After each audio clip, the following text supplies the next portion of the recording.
오늘은 신명기 1장의 말씀을 하는데, 신명기 1장의 말씀은 모세가 이제 마지막으로 하는 유언과 같은 메시지입니다. 요단 동편에서 가나안 땅을 바라보면서 지나온 날들을 회상하면서 하는 메시지죠.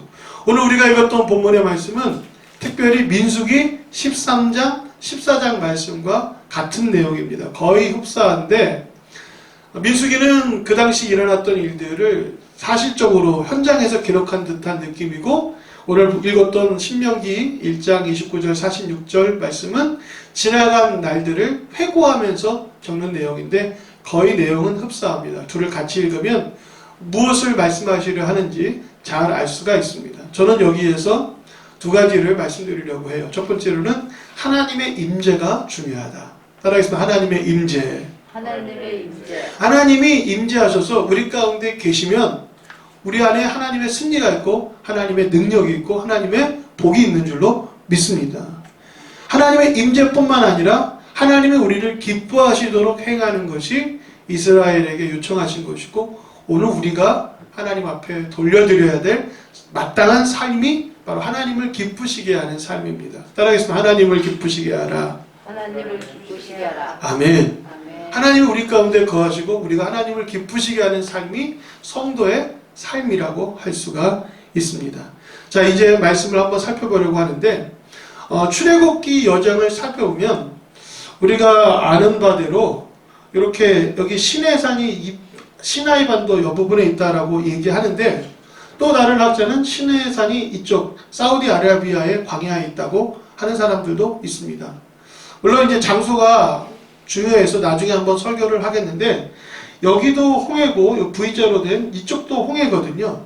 그래서 이 시나이 반도가 여기에 있다라고 말하는 사람들은 어떤 모순이 생기냐면, 그 당시 애굽이 여기까지가 애굽이었어요.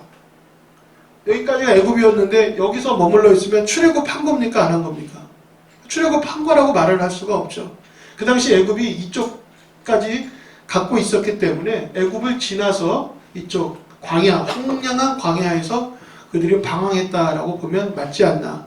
물론 이것에 대한 이야기는 조금 자세하게 나중에 설명을 드리려고 하고요.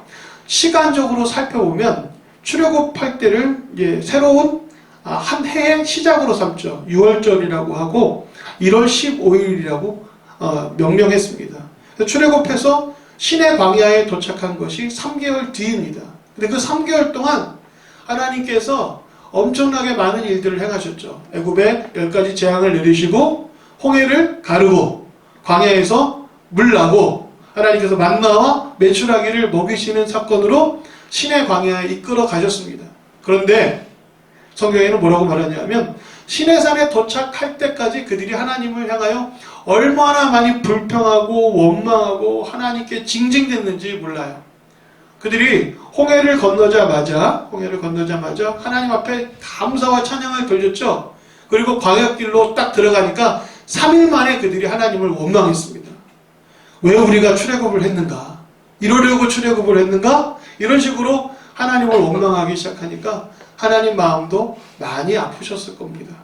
그렇게 시내 광야에 도착해서 이제 시내산 아래에서 캠핑을 치죠. 그리고 모세는 시내산에 올라가서 하나님의 율법을 받는데 그 아래에서 그들이 금송아지를 만들고 이것이 우리의 여호와다라고 헛짓거리를 했어요. 하나님이 엄청 분노하셨죠.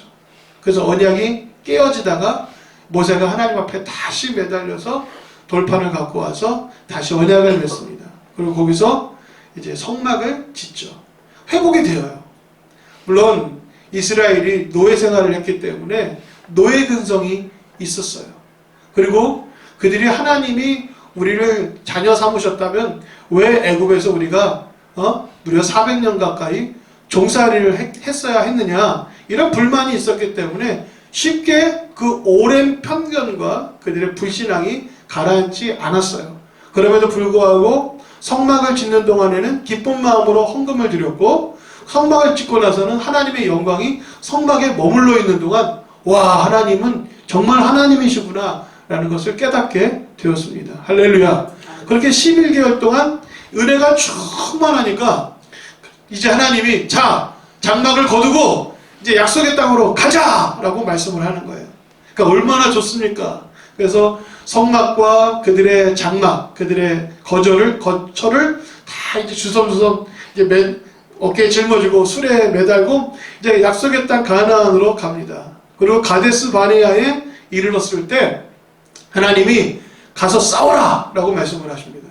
그런데 이스라엘 사람들이 아닙니다. 우리가 가서 바로 싸우기에는 부족하니까 정탐꾼을 보내면 어떻습니까? 그래서 하나님이 그래 너희가 옳은 대로 정탐꾼을 보내자 한 거예요. 그래서 정탐꾼이 40일간 정탐을 하고 돌아왔는데 10지파의 사람들은 그 땅을 악평하며 우리를 삼키는 땅이다 라고 말합니다. 그 땅에는 큰 성읍이 있고 그 성읍이 하늘까지 치달았다. 우리가 거기서 안악자손 거대한 거인들을 봤다. 우리는 메뚜기같이 생긴 거다. 이렇게 말을 하니까 사람들의 마음이 확 허물어지죠. 그때 여호수아와 갈렙이 하나님 앞에 백성 앞에 분개하여 일어나서 아니다. 하나님이 우리를 기뻐하시면 따라해서 하나님이 우리를 기뻐하시면 이 중요합니다. 하나님이 우리를 기뻐하시면 능히 이기리라. 가서 싸우자 이렇게 말을 합니다. 그런데 백성의 마음이 10지파 사람들의 마음에 헷가닥해서 모세와 아론을 땅바닥에다 내치고 돌로 치려고 합니다. 그때 하나님의 말씀이 모세와 이스라엘 백성에게 임하죠. 그러면서 하시는 말씀이 너무 중요한 말씀이에요. 너희 말이 내 귀에 들린 대로 내가 행하리라. 저는 이 말이 민수기 14장에 나오는 이 말씀이 너무 두려워요. 너희가 말한 대로 내가 행할 것이다. 그들이 뭐라고 말했는지 아십니까? 하나님 우리를 싫어하시는가 봐. 우리는 하나님이 우리를 인도할 능력이 없다고 생각해. 하나님을 원망하고 하나님을 거역합니다. 그래서 성경은 하나님이 이렇게 말씀하시죠. 너희가 나를 어느 때까지 멸시하려느냐. 너희가 나를 10번이나 시험했다. 이렇게 말합니다. 그러니까 거기서 하나님의 마음이 매우 화가 나셔요. 그러니까 이스라엘이 하나님을 기쁘시게 하는 존재로 제사를 드리던 그때는 하나님의 영광과 임재가 가득했지만 이제 그들이 세상을 바라보고 또 악평하는 사람들의 이야기에 마음이 유혹되어져서 그게 다 사단이 하는 일 아닙니까? 우리는 할 수 없어. 넌 가면 개밖에 안 돼. 죽이 되는 거야. 너는 아무런 것도 할 수 없이 그냥 거기 전쟁에 총알바지밖에 될 수 없어. 이런 식의 얘기들이 사람의 마음을 허물어뜨려서 하나님을 원망하게 합니다. 그러니까 악을 행하는 자가 있고 악에 동조되어 미혹되는 사람들이 있는 거예요. 그런데 하나님이 그때 매우 화를 내시면서 그들에게 진노하시고 그들이 결국에는 광야길로 걸어가게 됩니다. 그래서 하나님께서 그들에게 엄하게 내가 너희와 함께하지 않을 것이다. 너희가 나를 싫어하듯이 나도 너희를 싫어하면 너희가 어떻게 되는지 너희 알게 될 거야 라고 말씀을 하십니다. 너희가 정탐한 날 수대로 그 년수대로 너희가 광야에서 방황할 거야 라고 말하니까 이스라엘 백성이 통곡을 하면서 그러면 하나님 우리가 이제 올라가서 싸우겠습니다. 그들과 싸울 겁니다 라고 말하니까 하나님이 안 된다. 너희는 싸우지 말아라. 내가 너희와 함께하지 않을 거야. 이렇게 말씀하세요. 그런데도 불구하고 이스라엘이 거리낌 없이 나아가서 싸우는데 그때 하나님이 함께 하셨을까요? 아닙니다. 함께하지 않았습니다. 결국 그들이 패하여 돌아옵니다. 그리고 거기서 계속 하나님 앞에 눈물을 흘리며 통곡을 하지만 하나님이 외면을 하세요. 그리고 결국에는 그들이 광야로 방황하는 시간을 겪게 되는 겁니다. 그게 바로 민수기 13장, 14장의 이야기고 오늘 우리가 읽었던 신명기의 말씀입니다. 자, 여기서 우리가 매우 중요한 메시지를 몇 가지 살펴보려고 합니다. 하나님이 가데스 바네아에 이르기까지 하나님이 행하신 일들을 말하는데 10명의 정탐꾼이 악평을 하여도 두 사람의 메시지를 통하여서 하나님이 어떤 분이신지를 알게 하잖아요. 하나님은 어떤 분이십니까? 두려워하라, 하지 말라, 놀라지 말라 말씀하시고, 여호와께서 애굽에서 너희를 위하여 너희 목전에서 모든 행하신 일들을 너희는 기억해라 라고 말씀합니다. 그러니까 여러분, 하나님이 행하신 일들을, 하나님이 여러분에게 베푸신 일들을 잊으시면 안 됩니다. 하나님은 이스라엘을 위하여 싸우셨습니다. 하나님께서 어떻게 행하셨습니까? 자기의 아들을 안는 것 같이 안고 오셨다 성경은 말합니다. 그러니까 10가지 재앙을 내리고 그들이 그 홍해를 가르고 시내산에 이르러 가데스 바네아 약속의 땅 목전에 이를 때까지 하나님이 그들을 어떻게 이끌고 오셨다고요? 안고 오신 겁니다. 성경에 보면은 너희 먼저 가시는 너희의 하나님, 우리 앞서 가시는 하나님께서 우리를 인도해 주셨습니다. 어떻게 해요? 불기둥과 구름기둥으로 인도해 주신 것입니다. 그럼에도 하나님을 믿지 않은 거예요. 그러니까 가데스 바네아에서 어떠한 일이 일어난 겁니까? 하나님을 믿지 않는, 불신하는, 그래서 하나님을 거역하는, 하나님을 조롱하고 원망하는 일들이 생겨난 것입니다. 하나님께서 밤에는 불로, 낮에는 구름기둥으로 우리의 갈 길을 인도해 주셨다라고 말합니다. 출애굽기 40장에 이 말씀을 너무 잘 말씀하고 있어요. 성막에서 구름기둥이 떠오르고 불기둥이 떠올라서 하나님이 그들을 덮어서 그들을 끌어안고 우리 앞서 행하시며 우리가 그 뒤를 따라갔던 것이 우리 이스라엘의 삶이었고 이스라엘의 갈 길이었고 이스라엘의 행진 아니었느냐 믿으십니까? 하나님께서 여기까지 인도하시고 그렇게 여러분들을 끌어안고 독수리 날개 풍뚝 품으시고 날아오르시고 앞서 행하신 줄로 믿습니다.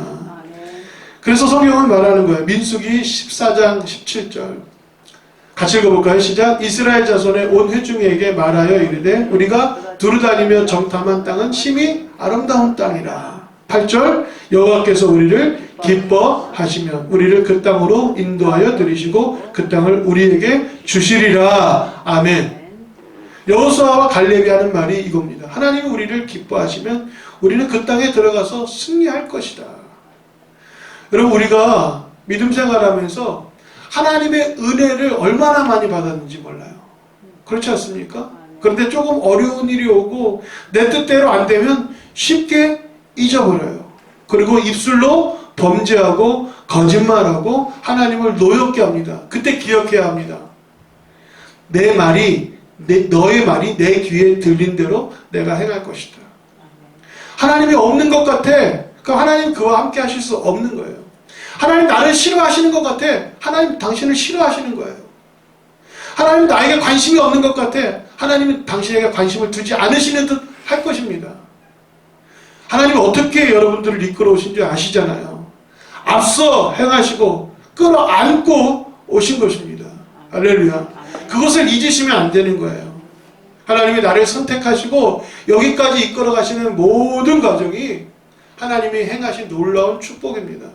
그래서 우리가 기억해야 돼. 하나님의 임재를 기억하고 하나님이 여기 함께 계시다는 걸 기억하고 우리가 선택하고 우리가 행동해야 하는 것은 하나님이 우리를 기뻐하시도록 하나님의 기쁨이 되도록 행동해야 할 줄로 믿습니다. 여러분의 모든 선택이 하나님이 여러분을 기뻐하시는 선택이 되어야 할 줄로 믿습니다. 하나님은 우리와 함께 하신다. 9절에 말씀하고 있습니다. 하나님은 우리와 함께 하신다. 그래서 오늘 본문의 말씀도 이 민수기에 있는 말씀을 중심으로 신명기의 말씀에서 두 가지를 제가 뽑아낸 거예요. 하나님의 임재, 하나님이 우리와 함께 하실 때 승리가 있고 하나님이 우리를 기뻐하실 때 우리에게 승리가 있는 줄로 믿습니다. 아멘. 믿으시기를 바랍니다. 아멘. 하나님의 임재를 소망하시고 하나님의 기쁨이 되는 삶을 살아드려야 합니다. 자, 그러면 그렇지 못한 사람들과 순종한 사람들, 하나님을 기뻐하는 사람들이 어떻게 나뉘어졌는가를 살펴보려고 합니다. 여호와께서 그들의 말소리, 그들이 행한 대로 하나님 행하시겠다 말씀하시잖아요. 노하여 맹세하십니다. 그래서 너희는 좋은 땅을 볼 자가 없을 것이다. 그러나 갈렙, 여분네의 아들 갈렙만큼은 여호와께 내게 순종하였으니 그 땅을 주리라. 하나님이 기뻐하시는 게 뭐예요? 믿음이고 하나님이 기뻐하시는 게 순종인 겁니다. 어떻게 순종해야 할까요? 무엇이 하나님을 기쁘시게 할까요? 여러분 몰라서 우리가 안 하는 게 아닙니다. 우리는 하나님과 깊은 은혜를 경험했던 사람이기 때문에 무엇이 하나님의 뜻인지, 무엇이 하나님을 기쁘게 하는지, 무엇이 순종인지 알아요, 몰라요? 압니다. 여러분 그것을 믿음으로 행하는 여러분들 되시기를 간절히 바랍니다. 내가 핑계를 대고 어쩔 수 없었어요 라고 말해도 그 여러분 의미가 없습니다. 여러분이 행한 대로, 여러분이 말한 대로 하나님은 반드시 갚아 주실 것이기 때문에 그렇습니다. 그래서 하나님은 진노하십니다. 그래서 모세도 못 들어가는 거예요. 이 백성의 광야에서의 재앙 때문에 죽음으로 그 백성들이 다 죽었는데 너도 책임이 있다. 모세는 사실 억울하죠. 그런데도 불구하고 하나님은 광야 시대를 살아온 모세를 가나안 땅에 들어가지 못하도록 하나님 엄하게 하십니다. 이 말씀이 너무 가슴이 아파요. 그리고 38절에 보면 그러나 눈의 아들 여호수아는 그리로 들어갈 것이라. 왜요? 하나님이 기뻐하시기 때문에. 하나님 앞에 순종했기 때문에 그렇습니다. 39절 너희가 사로잡히리라 하던 너희 아이들과 당시의 선악을 알지 못하던 너희의 자녀들도 그리로 들어갈 것이라. 이렇게 말해요. 뭐냐 하면 죄를 지었는데 성년들은 죄로 말미암아 광야에서 죽게 되지만 선악을 알지 못하는 아직 미련하고 작은 아이들은 그것에 책임을 묻지 않으시겠다라는 말씀이에요. 그러니까 하나님의 공의를 볼 수가 있는 거죠. 아이들마저 하나님께서 다 광야에서 진멸시키셨다면 누가 하나님 무서워서 섬기겠습니까? 물론 아이들도 어른이 하는 말 따라서 불평하고 원망하고 그리고 아이들이 광야길을 걸을 때 얼마나 힘들었겠습니까? 그래도 하나님은 너희의 생각이 아직 미련하고 너희가 아직 선악을 분별하지 못하는 장년이 아니기 때문에 너희들은 그래도 내가 자비를 베풀겠다 이렇게 말씀하세요. 그러니까 세 부류의 사람이 나눠지는 겁니다. 순종함으로 약속의 땅을 차지한 사람이 있고 불순종해서 광야에서 재앙으로 죽은 사람이 있고 아직 생각과 나이가 어려서 하나님께서 긍휼로 자비로 기회를 주시는 사람들이 있어요. 근데 그들이 가나안 땅에 들어가서 또 아버지가 행한 일들을 그대로 반복해서 죄를 짓습니다. 그러고 보면 참으로 안타깝지요. 이제 너희는 방향을 돌려 홍해길을 따라 광야로 들어가라 말씀하십니다. 광야로 가라. 여기 보면 너희가 정탐한 날수인 40일의 하루를 1년으로 쳐서 40년간 너희의 죄악을 담당할지니. 같이 읽어볼까요? 시작. 너희는 그제서야 내가 싫어하면 어떻게 되는지를 알리라. 여러분 이 말씀 너무 무섭지 않아요? 하나님이 싫어하면 어떻게 되는지 너는 한번 맛볼래? 아니요 하나님. 절대로 그러시면 안 돼요. 너희 말이 내 귀에 들린 대로 내가 행하리라. 이거 알면요 하나님 앞에 원망할 수가 없습니다. 욥이 사단으로부터 시험을 받잖아요. 머리부터 발끝까지 온몸에 욕창이 나고 그리고 하루아침에 재산을 다 잃고 자식들도 싹 죽어요. 그런데 하나님 앞에 그가 입술로 범죄하지 않습니다. 와이프가 마누라가 그럽니다. 마누라라고 하면 안 되죠? 여사님께서 그래도 당신이 하나님을 붙드냐? 하나님을 저주하고 하나님을 원망하고 죽어라! 이렇게 말을 하는데도 욥은 하나님 앞에 원망하지 않습니다. 그러니까 마지막에 하나님이 나타나셔서 욥의 마음속에 있는 건 책망하셔요. 마음속에 있는 건 책망하시지만 욥을 하나님께서 갑절의 축복으로 회복시키시잖아요. 할렐루야. 이처럼 입술로 행하였던 모든 일들, 또 마음으로 품었던 생각들, 행동으로 행하였던 모든 것들, 거기에 하나님을 싫어하는 것이 있는지 아니면 하나님을 진정으로 기뻐하는지. 그래서 우리가 서두에 내가 매일 기쁘게 순례의 행하면 주의 영이 함께함이라 이렇게 찬양을 했던 이유가 우리가 기쁘게 십자가 지고 주님 따라가는 것이 믿음의 삶인 줄로 믿습니다. 갈 길을 밝히 보이시는데 왜 우리가 주저하겠습니까? 가라 그 땅을 취하리라 말씀하셨으면 믿음으로 그 땅에 들어갔으면 되는 거예요. 그런데 하나님, 우리가 그 땅을 차지할 수 있을까요? 정탐꾼 보내면 안 돼요? 그래, 정탐꾼 보내라. 정탐꾼 보냈더니 믿음 없는 사람들이 와갖고 막 그 땅을 아평하고 하나님을 저주하니까 백성들이 막 난리를 치면서 모세와 아론을 끌어 엎드리고 돌로 치려 하면서 하나님을 원망하고 하나님을 거역하고 하나님을 싫어하고 우리를 이렇게 광야에서 죽게 하려고 우리를 출애굽시켰냐라고 하나님께 행하였던 모든 일들이 고스란히 돌아가는 것을 우리가 기억해야 합니다. 이걸 잊으면 안 되는 거예요. 하나님은 우리의 기억력보다 훨씬 더 위대하시고 하나님이 행하신 대로 갚으시는 공평의 하나님이시잖아요. 그런데도 불구하고 죄를 회개하면 하나님께서 용서하실까요? 안 하실까요? 용서하시죠.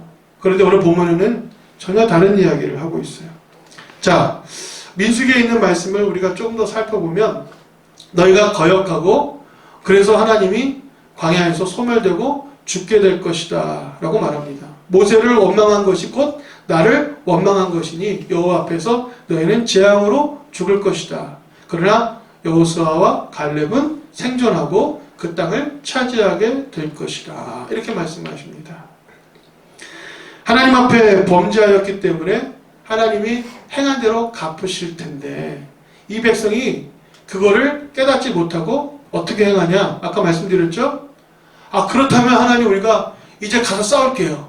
하나님, 우리가 광야에서 뺑글뺑글 방황하다가 하나님, 우리가 다 재앙으로 죽을 거면 너무 무서워요. 그럼 이제라도 싸울게요 라고 말합니다.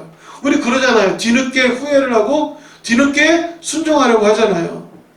그럼 하나님이 그래, 너희가 울며 통곡하니까 내가 너희 기도에 응답해 줄게. 그래, 이제라도 너희가 가서 싸운다고 하니 내가 너희와 함께해서 너희가 전쟁에서 승리하도록 해줄게 라고 말씀하실 줄 알았는데 그렇게 안 하시는 게 41절에 나오는 장면입니다. 여러분, 이 말씀 잘 기억하셔야 돼요. 너희가 대답하여 내게 이르기를 우리가 여호와께 범죄하였사오니 우리 하나님께서 우리에게 명령하신 대로 우리가 올라가서 싸우리이다. 너희가 각각 무기를 가지고 경솔히 산지로 올라가려 할 때 여호와께서 내게 이르시되 너는 그들에게 이르기를 너희는 올라가지 말라, 싸우지도 말라. 같이 읽어볼까요? 내가 너희 중에 있지 아니하니.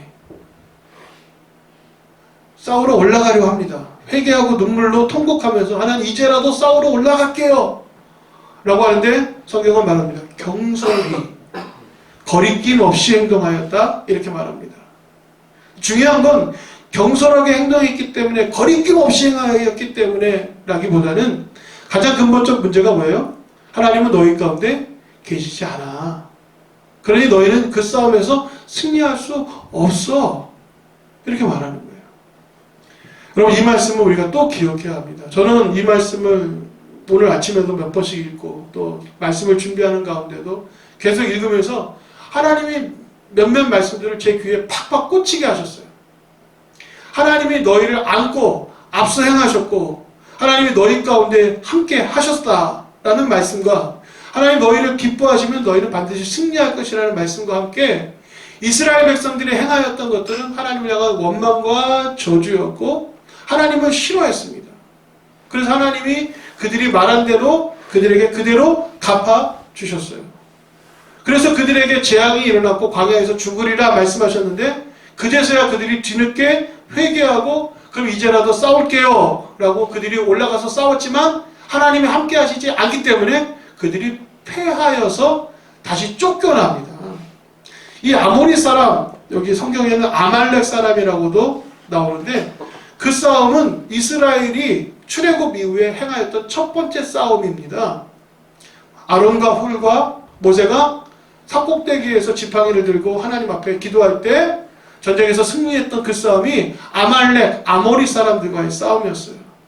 그들이 생각했겠죠. 우리가 그때 싸움에서 승리했던 것처럼 이제라도 싸우면 이길 수 있을 거야 라고 생각했지만 그 싸움에서 승리를 주시는 분은 우리 하나님. 하나님이 함께 하시지 않으니까, 하나님이 기뻐하시지 않으니까 그 싸움에서 그들이 패하여 돌아오게 됩니다. 명령을 거역하고 거리낌 없이 산지로 올라갔다고 성경은 말합니다. 그래서 결국에는 그들이 패하여서 쫓겨나지요. 그리고 그들이 하나님 앞에 또 통곡을 합니다. 원망했다가 소리 질렀다가 돌로 모세를 치려했다가 하나님이 너희를 광야에서 죽일 것이다 말하니까 눈물을 흘리며 회개했다가 싸우러 올라가겠다. 하나님이 함께 하시지 않겠다. 그래도 우리는 싸우겠다. 그래서 패하여 돌아오니까 또 눈물을 흘립니다. 여러분 제가 이 한 시간의 설교 동안에 짧은 시간 동안에 이스라엘 백성의 마음이 얼마나 많이 팔랑팔랑 엎어졌다 뒤집었다는 걸 볼 수 있잖아요. 그게 누구다? 그게 우리라는 겁니다. 그게 우리라는 거예요. 우리는 깨달아야 되는 거예요. 남의 이야기로 내 가슴속에 새겨 넣어야 합니다. 어떻게 해야 될까?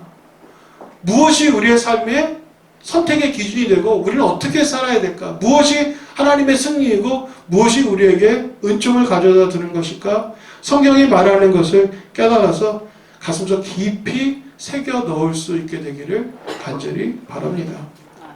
민수기 14장 34절에 있는 말씀, 이 빨간 줄에 있는 말씀 같이 읽어볼까요? 시작! 너희는 그제서야 내가 싫어하면 어떻게 되는지를 알리라. 이 말씀 여러분 두려운 마음으로 받으셔야 합니다. 하나님이 싫어하시면 어떻게 되는지 너는 알게 될 거야. 여러분 그걸 꼭 맛보아야 알겠습니까? 어쩌면 우리 그거 많이 맛보았는지도 몰라요. 우리가 어리석게 잘못 선택하고 잘못 행동했기 때문에 하나님이 싫어하시는 일들을 행하였을 때 우리의 삶에 어떠한 고통과 어떠한 문제가 생기는지를 우리는 깨달았을 거예요. 이제라도 여러분 우리의 삶의 원칙, 가치관을 세워야 합니다.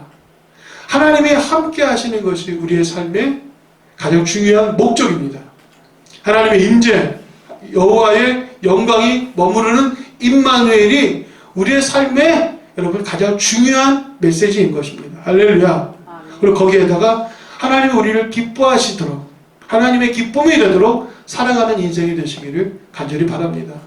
하나님 우리를 싫어하시면 어떻게 될까?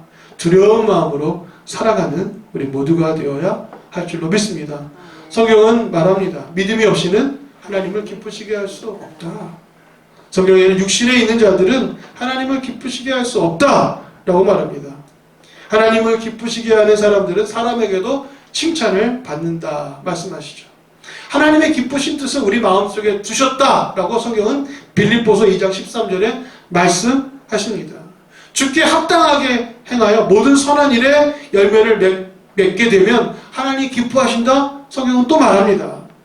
에녹이 죽음을 맛보지 않고 하늘로 올라갈 때 성경은 이렇게 말합니다. 그가 옮겨지기 전에 하나님을 기쁘시게 하는 자라 하는 칭찬, 증거를 받았도다. 할렐루야. 아멘.